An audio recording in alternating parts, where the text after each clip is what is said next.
আসসালামু আলাইকুম। কুকিং হাউসে সবাইকে স্বাগতম জানাচ্ছি আমার আজকের রেসিপি দেখার জন্য। খুবই মজাদার একটি ইফতার রেসিপি নিয়ে চলে এসেছি। আজকে তৈরি করব থানকুনি পাতার বড়া। এই থানকুনি পাতার বড়াটা খেতে অসম্ভব টেস্টি। খুবই সহজ একটি রেসিপি, ঝটপট করে তৈরি করে নেওয়া যায়। ইফতার অথবা বিকালের নাস্তায় বানিয়ে পরিবেশন করা যায় এই থানকুনি পাতার বড়া। গরম গরম এই থানকুনি পাতার বড়াগুলো খুবই ভালো লাগে খেতে। আর এই থানকুনি পাতার বড়াটা নাস্তার পাশাপাশি ভাত দিয়ে খেতেও কিন্তু দারুণ লাগে। আমি খুবই সহজভাবে আজকের এই থানকুনি পাতার বড়ার রেসিপি আপনাদের সাথে শেয়ার করেছি। আশা করছি আপনাদের ভালো লাগবে। বড়া তৈরি করার জন্য আমি এখানে ফ্রেশ থানকুনি পাতা নিয়েছি, আর থানকুনি পাতা খুব ভালোভাবে ধুয়ে পরিষ্কার করে নিয়েছি। ডাটা সহই নিয়েছি পাতাগুলো। আমি এখানে 2 মুঠ পরিমাণ থানকুনি পাতা নিয়েছি। এখন এই থানকুনি পাতাগুলো আমি একটু কুচি করে কেটে নেব।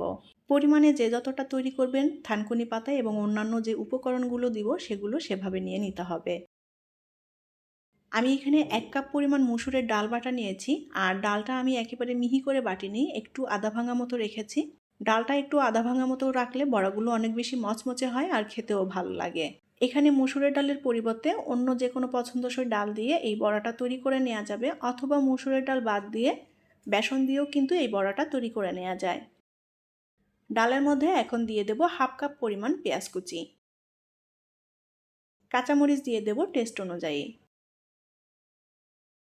রসুন বাটা দিয়ে দেব 1 চা চামচ। এখন এর মধ্যে গুঁড়া মশলা দিয়ে দেব, আর গুঁড়া মশলার মধ্যে আমি এখানে নিয়েছি হলুদের গুঁড়া, শুকনো মরিচের গুঁড়া, ধনিয়ার গুঁড়া, আর নিয়েছি লবণ। 1/2 চা চামচের থেকেও কম পরিমাণে নিয়েছি সব মশলাটা, লবণটা স্বাদ মতো নিয়েছি। 1/2 চা চামচ দিয়ে দেব আস্ত জিরা। এখন দিয়ে দেব কুচি করে কাটা থানকুনি পাতা। এবার হাত দিয়ে খুব ভালোভাবে মিশ্রণটা মেখে নেব। মিশ্রণটা মাখতে এখানে কোনো পানি লাগবে না বা অন্য কোনো কিছুই অ্যাড করব না। তবে কেউ যদি চান এখানে অল্প করে চালের গুঁড়া মিশাতে পারেন, তবে এখানে কোনো কিছুরই দরকার হবে না। মিশ্রণটা ভালোভাবে মেখে নিতে হবে। মিশ্রণটা মাখতে মাখতে এমনি আঠালো টাইপের হয়ে যাবে। ডাল থানকুনি পাতার মিশ্রণটা আমি খুব সুন্দর করে মেখে নিয়েছি, আর মিশ্রণটা দেখুন অনেকটাই আঠালো টাইপের হয়েছে। এমনভাবে মেখে নিতে হবে যেন বড়ার শেপটা সুন্দর মতো দেওয়া যায়। মিশ্রণটা ভালোভাবে মেখে নিয়েছি। এখন এই মিশ্রণ থেকে অল্প অল্প করে নিয়ে আমি বড়াগুলো তৈরি করে নেব। বড়াগুলো একটু গোল গোল করে তৈরি করে নিচ্ছি, এটা যার যার পছন্দ মতো করে তৈরি করে নিতে পারেন। আর বড়াগুলো আমি একটু ছোট সাইজ করে তৈরি করছি।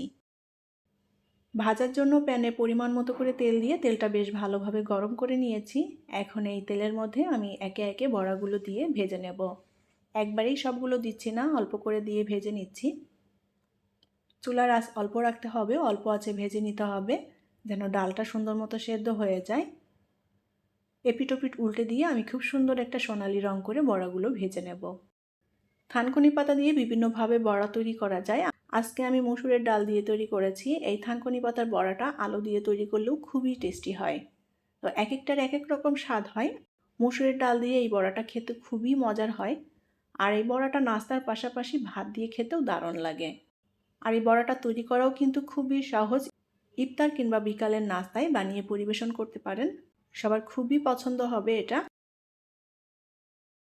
এপিটোপিট উল্টাপাল্টা করে দিয়ে আমি বড়াগুলো খুব সুন্দর একটা সোনালি রং করে ভেজে নিয়েছি।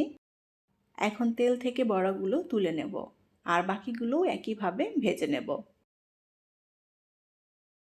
তৈরি হয়ে গেল দারুণ মজাদার এবং টেস্টি মচমচে থানকুনি পাতার বড়া। ইফতার কিংবা বিকালের নাস্তায় এই থানকুনি পাতার বড়া বানিয়ে পরিবেশন করতে পারেন, খুবই ভালো লাগবে খেতে। যারা এখনও এভাবে থানকুনি পাতার বড়া রেসিপি ট্রাই করেননি তারা অবশ্যই ট্রাই করে দেখবেন। আশা করছি আমার আজকের রেসিপি আপনাদের কাছে ভালো লেগেছে, আর রেসিপিটি যদি ভালো লাগে তাহলে প্লিজ ভিডিওটি শেয়ার করবেন। পরবর্তী রেসিপি দেখার আমন্ত্রণ জানিয়ে বিদায় নিচ্ছি। আল্লাহ হাফেজ।